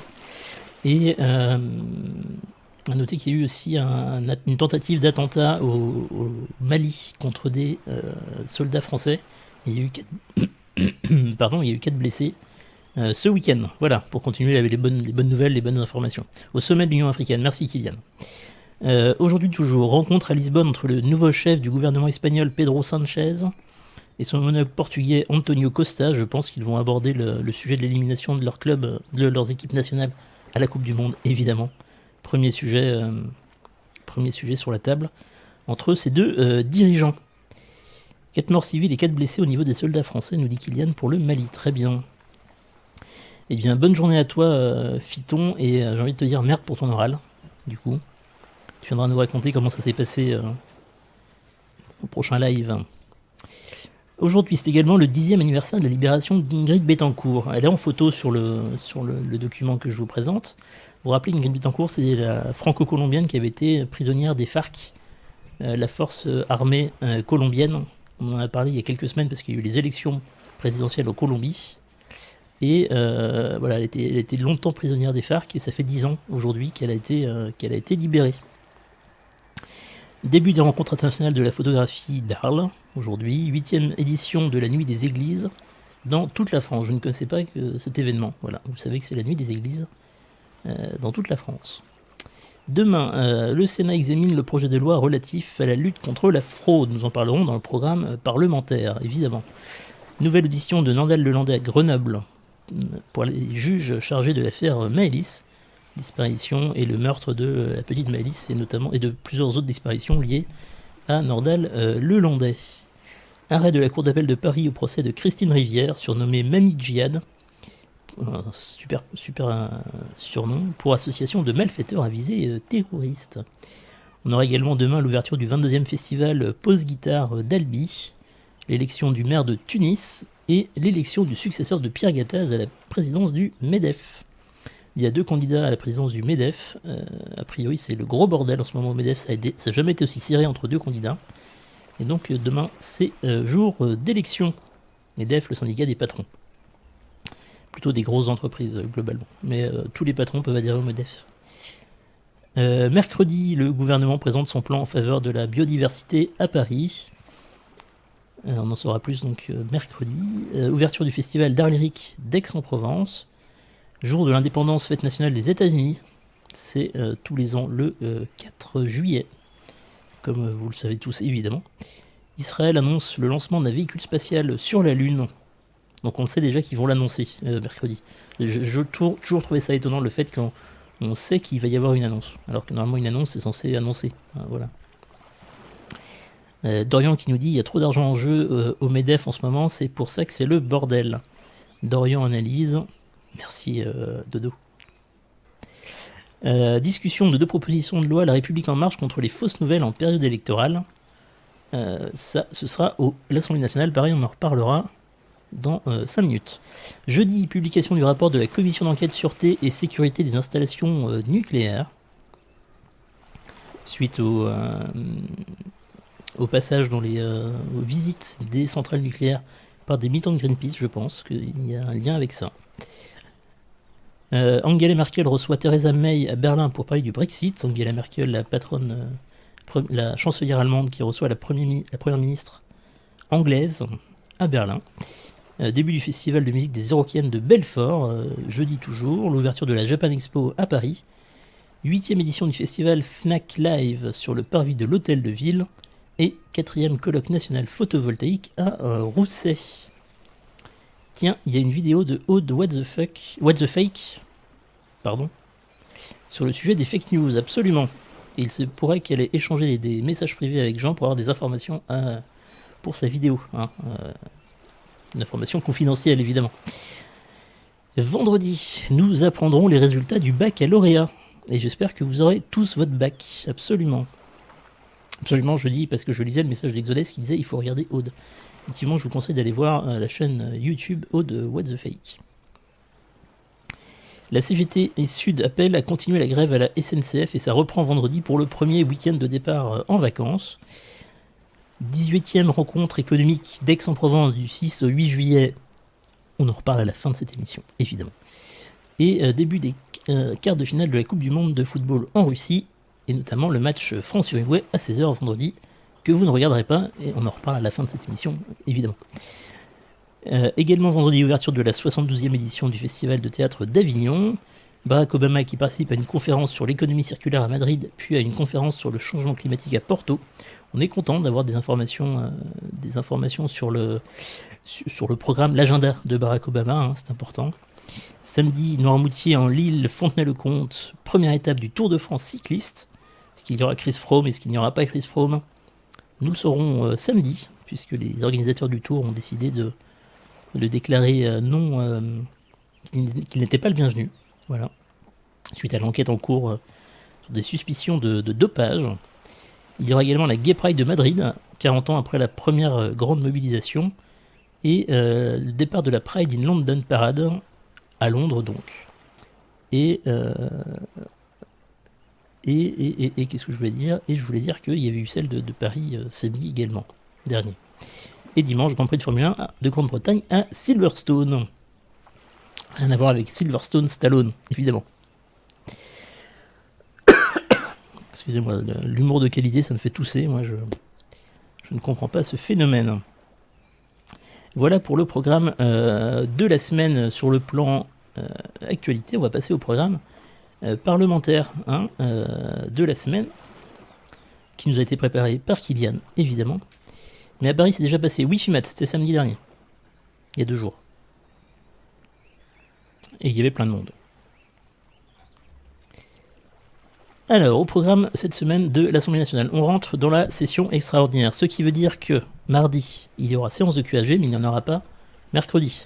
Donc évidemment, sur Acropolis, ce sera pareil. QAG mardi, pas mercredi. Par contre, on en reparle juste après, il y aura quand même une émission à 14h30 mercredi.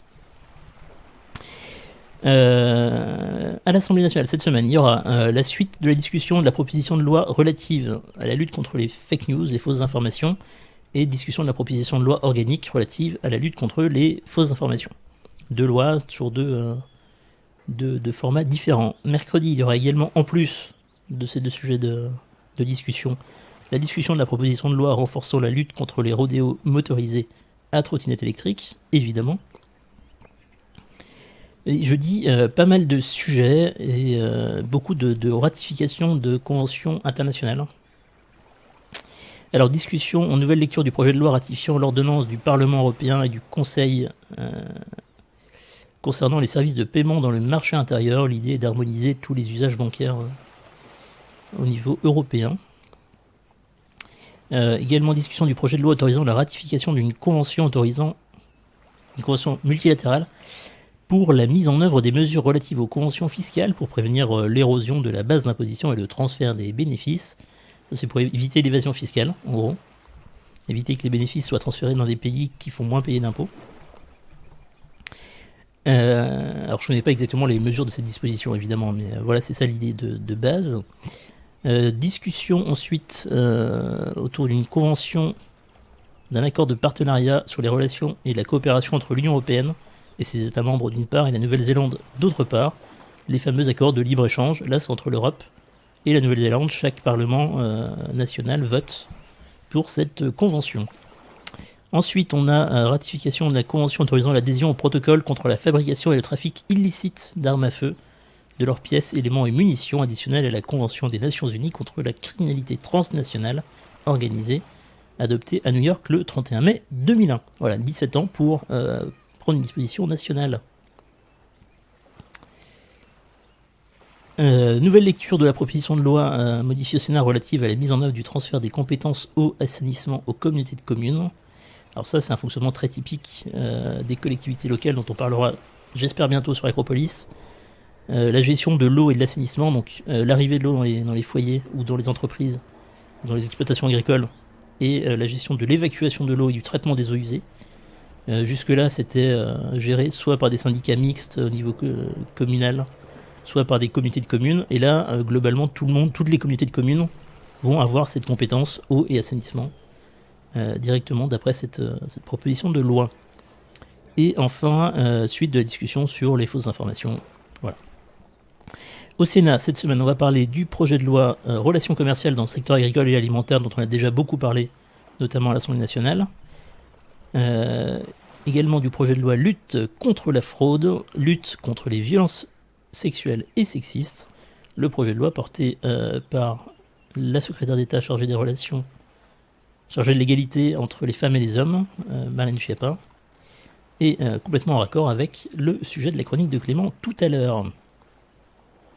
Et il n'y aura pas de séance plénière cette semaine sur OCSE, Conseil économique, social et environnemental. Les armes imprimées en 3D, ça passe si elles sont bleues et roses, genre choupi ou Fimat. Merci pour cet échange de qualité, mes chers Célan et Fimat.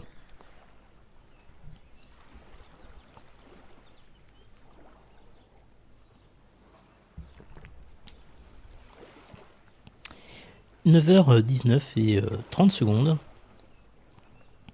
Moi j'ai envie d'avoir envie, comme disait le poète, et j'ai aussi envie d'enchaîner tout de suite sur la programmation. Première partie d'Acropolis cette semaine.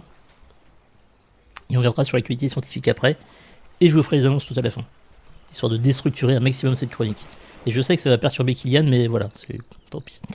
Programmation cette semaine.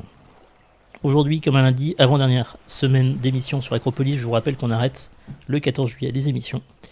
Donc aujourd'hui, comme un lundi, demain, les QAG de la première séance de la session extraordinaire, suivi des It's the Economy Stupid à 20h. Alors, je cite Arnaud. Il n'y a pas d'invité demain soir a priori. Ce sera une émission expérimentale et ça va parler de tragédie des ressources. Je n'en sais pas plus. Voilà. Vous en saurez plus demain soir et moi également. Je serai en régie évidemment. Mercredi, je vous avais annoncé une émission à 14h30. Il y aura bien une émission à 14h30 à la place du QAG. Ce sera Party Time. Et pourquoi Party Time mercredi et pas jeudi? Vous me poserez la question certainement. Eh bien, tout simplement parce que jeudi, nous partons à Aix-en-Provence pour les rencontres économiques d'Aix-en-Provence. Comme l'an passé, on sera sur place. On va commenter des sessions pour vous rendre ça compréhensible, intéressant, intelligible, etc., etc. Et je vous annoncerai en fin d'émission, en exclusivité pour vous, les matinaliers, et pour ceux qui sont encore là, les sessions que nous allons commenter, les invités, de quoi on va parler ce week-end, et ça va être chouettos. Et n'oubliez pas, le 9 juillet, comme un lundi évidemment la semaine prochaine, et l'après-midi, le congrès de Versailles avec Emmanuel Macron. On en reparlera tout à l'heure. Voilà, alors, 9h21. Je vous propose de passer désormais à la partie actualité scientifique de la semaine qui nous a été qui nous a été préparée par Emu, que je remercie chaleureusement au sein de cette équipe de rédaction de qualité, et qui nous a préparé une illustration qui évidemment je n'ai pas préparée alors que j'avais tout le temps qu'il me fallait ce matin pour le faire. Et donc je suis en train de la retrouver, voilà, elle est ici. Je vais l'ouvrir. Je vais faire un petit subterfuge finalement de gestion de fenêtres sur mon écran que vous ne voyez pas parce que je suis subtil, parce que je suis efficace. Et donc la première actualité, ça va être la présentation de la personnalité scientifique de la semaine. Il s'agit de Marcia Kemper McNutt, que vous voyez plutôt ici. Qui est-elle? Alors, c'est une géophysicienne américaine, née en 1952. Elle a donc 66 ans, merci. Elle obtient son PhD, c'est-à-dire son doctorat en sciences de la Terre, en 1978, plus particulièrement en océanographie. Alors, d'où le bruit de la mer derrière moi. Hein, c'était préparé en fait, hein, évidemment.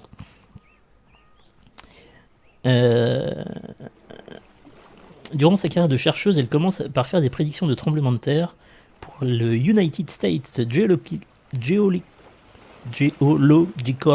Survey, le fameux USGS, une agence gouvernementale qui fait de la recherche scientifique pour le gouvernement américain sur la géographie, la géologie, la biologie et l'hydrologie. En 1988, elle devient professeure de géophysique au MIT, l'une des plus grandes universités de recherche du monde. Et bonne journée Yuki.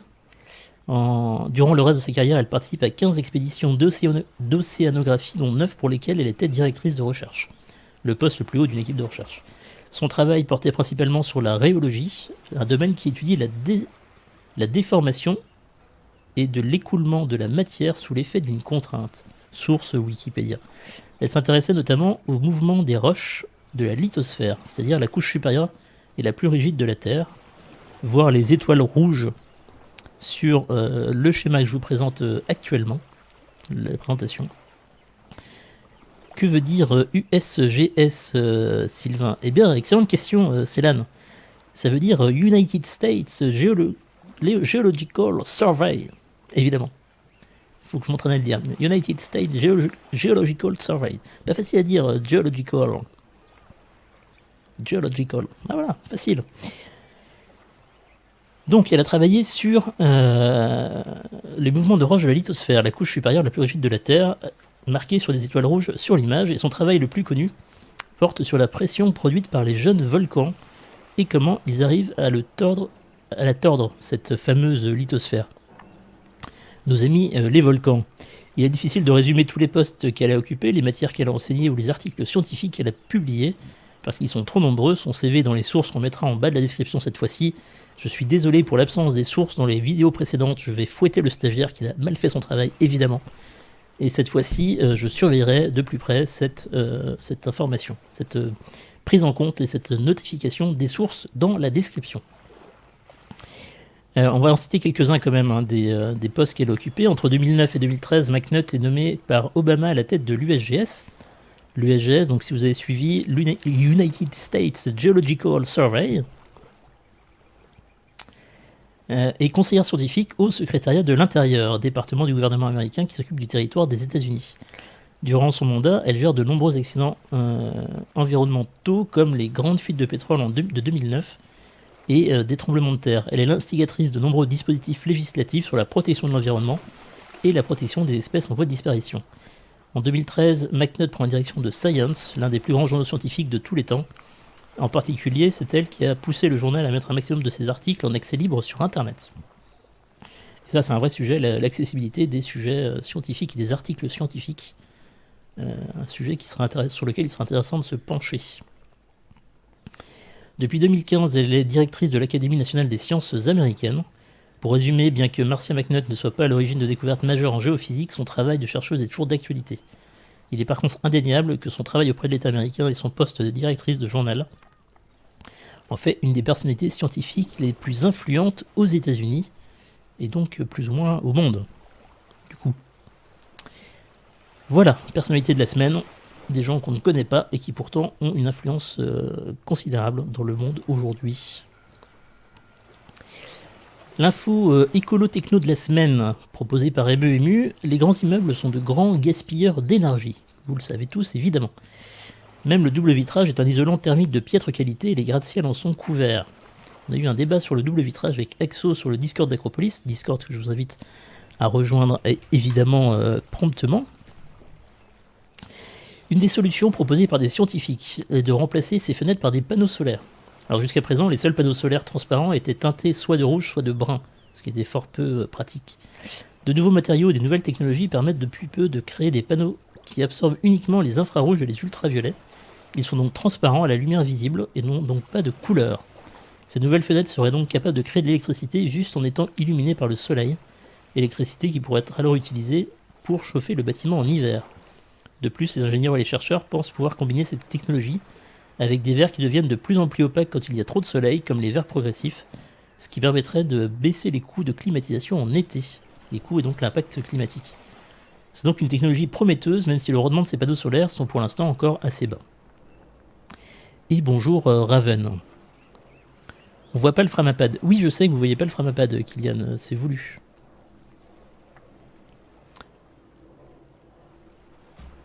Mais je peux le remettre si vous voulez.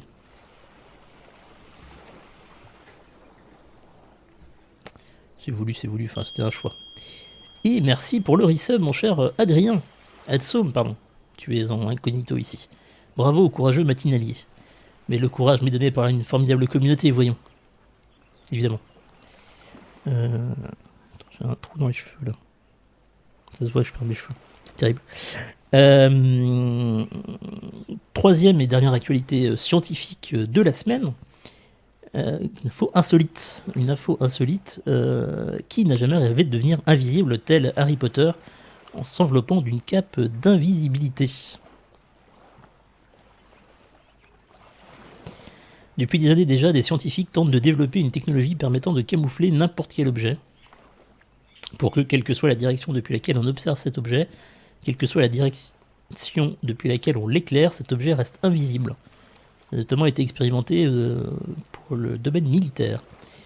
C'est un problème d'optique particulièrement complexe et de nombreux chercheurs s'y sont cassés les dents. Pour ce faire, il faut que l'objet manipule la lumière autour de lui. En effet, si deux personnes se trouvent de part et d'autre de l'objet, ils doivent pouvoir se voir l'un l'autre, comme si rien ne les séparait. Cela implique que les couleurs, la direction des rayons lumineux, l'intensité des rayons lumineux, etc. restent inchangés. C'est plutôt compliqué. Jusqu'à présent, de nombreuses équipes ont réussi cet exploit avec brio, mais à un détail près, elles l'ont fait avec une lumière ne comportant qu'une seule couleur. Pour rappel, la lumière blanche, comme la lumière du soleil par exemple, est composée de toutes les autres couleurs de l'arc-en-ciel. On peut la décomposer avec un prisme comme vous l'avez sûrement fait au collège. Je ne sais pas si vous vous souvenez quand vous étiez au collège. La lumière est une onde et sa couleur est liée à une grandeur appelée longueur d'onde. La distance entre deux pics de l'onde comme deux crêtes d'une vague. La fameuse longueur d'onde, voilà. La lumière blanche du soleil, c'est toutes les couleurs en fait. C'est pas juste une seule couleur. Et donc, pour rendre invisible, sur une seule couleur, ça marche. Sur toutes les couleurs, c'est compliqué. Le 28 juin dernier, une équipe de chercheurs québécoise, de chercheurs, a mis au point une toute nouvelle méthode qui permet précisément de camoufler un objet se trouvant dans une lumière composée de plusieurs couleurs comme le soleil. Ils l'ont appelé une cape d'invisibilité spectrale, ce qui est quand même vachement classe, on est d'accord, Ému. Cette nouvelle approche permettrait de mieux sécuriser les données voyageant dans les fibres optiques et d'améliorer les technologies de télécommunication, mais elle n'en est qu'à ses débuts évidemment. Pour l'instant, l'expérience est une preuve de concept et n'a pas été faite avec de la lumière visible. Donc pour l'instant, les chercheurs n'ont pas créé de cape d'invisibilité pour les humains, mais le même type de technologie devrait théoriquement fonctionner. Ce qui va poser beaucoup de problèmes évidemment, mais ça ouvre beaucoup de perspectives.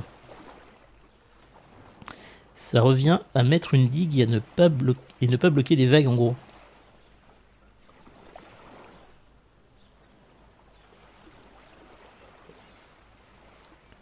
C'est l'âne qui veut une cape d'invisibilité.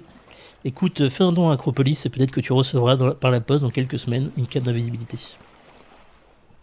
On verra. On sait jamais.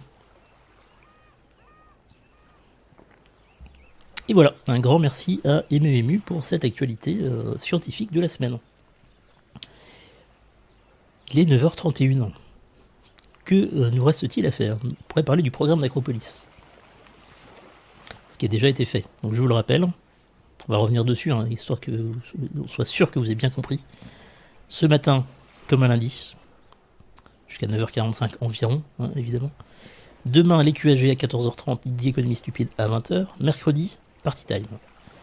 Party Time, où l'invité sera, je peux vous l'annoncer en exclusivité, parce qu'il y a beaucoup d'exclusivité dans cette émission, surtout en fin d'émission, évidemment, pour ceux qui ne sont pas partis soi-disant pour travailler.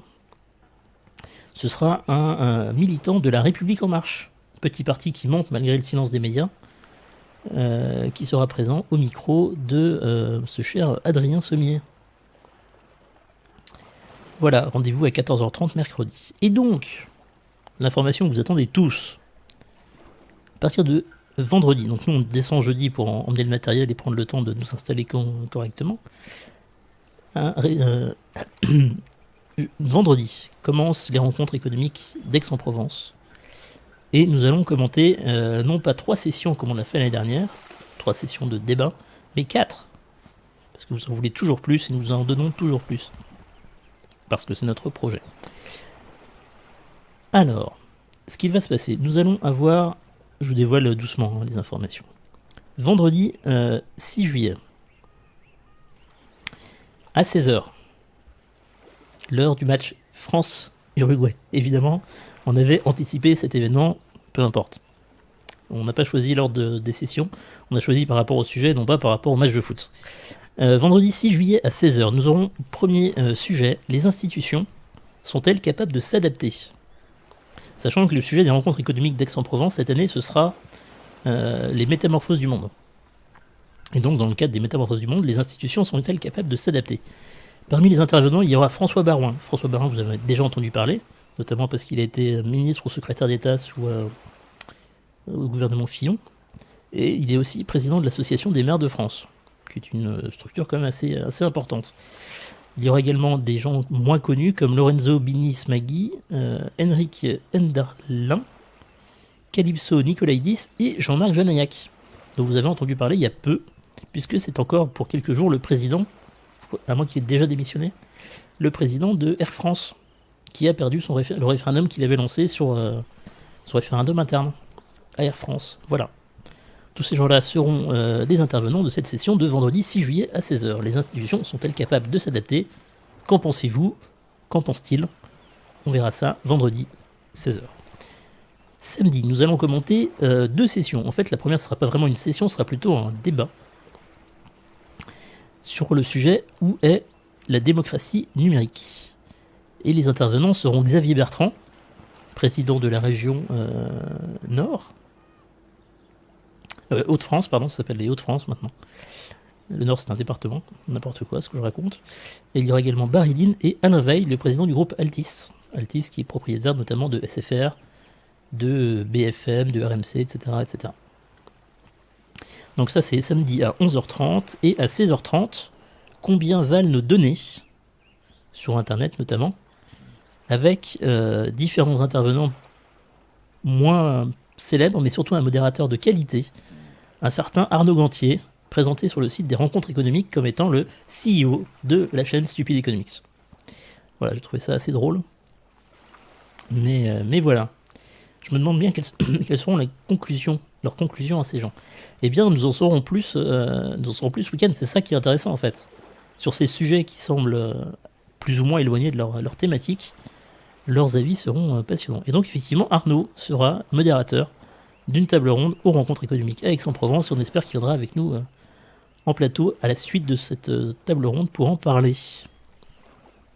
Et enfin, dimanche, donc ce sera à 11h dimanche matin.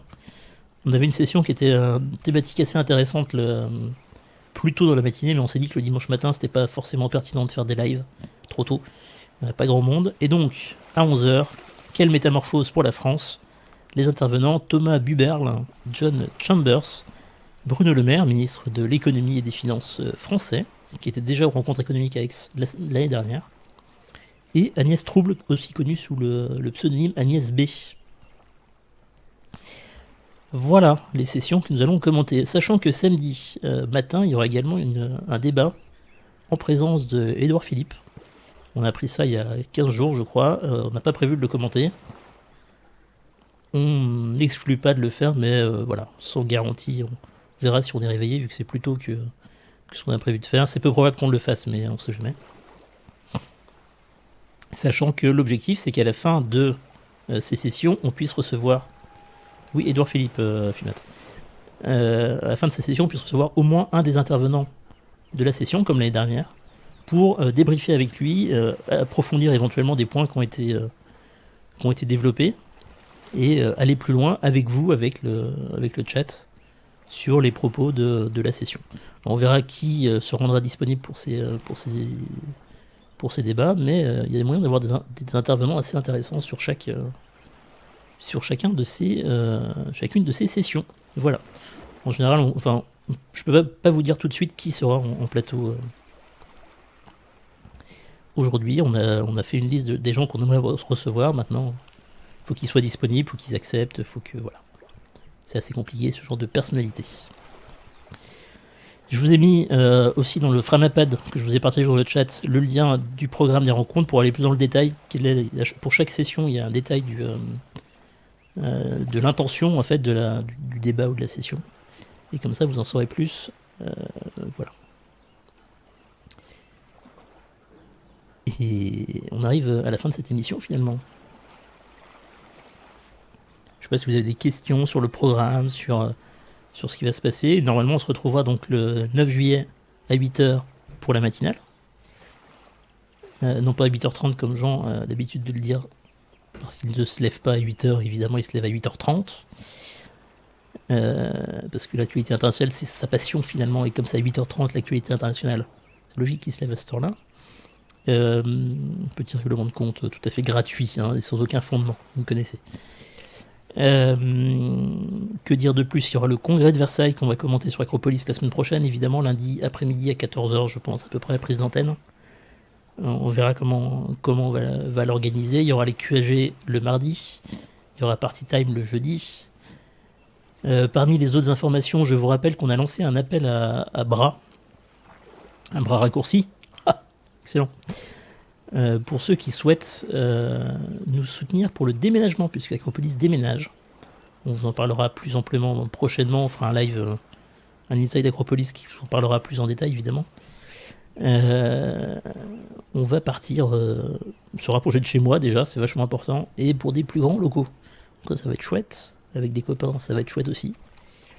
Et une nouvelle aventure pour la rentrée. Donc si vous souhaitez nous filer un coup de main le 16 juillet, c'est-à-dire lundi dans 15 jours, Il y a un document qui a été partagé, un formulaire qui a été partagé sur le Discord d'Acropolis dont je refais la promotion parce que c'est important. Et n'hésitez pas à venir, on vous offre évidemment les boissons.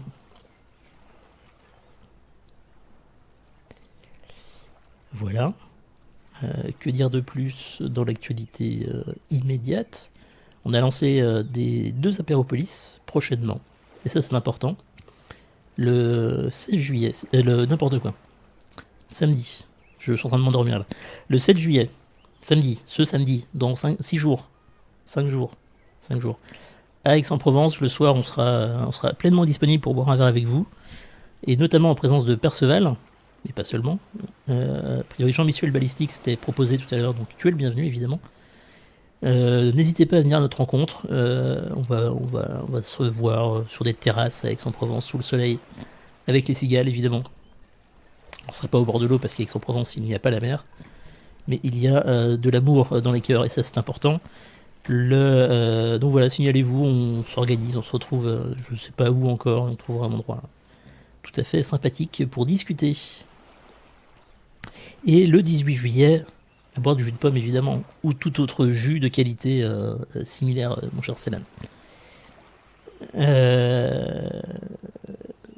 Voilà pour samedi soir, et donc le 18 juillet, qui est un mercredi je crois.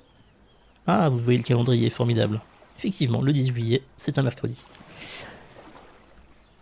Apéropolis à Paris. Apéropolis de fin de saison, on se retrouve... faut qu'on réserve le bar d'ailleurs, faut que j'y pense, je vais l'ajouter à mon agenda tout de suite, à ma to-do list.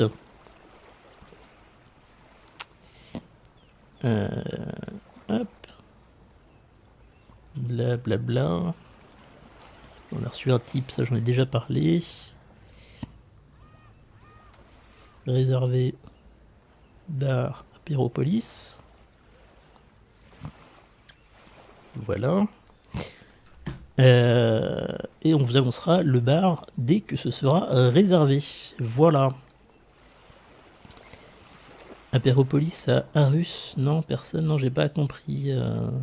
Ah, c'est au Danemark, j'imagine. Bah, propose, si vous voulez organiser un apéropolis au Danemark, n'hésitez pas.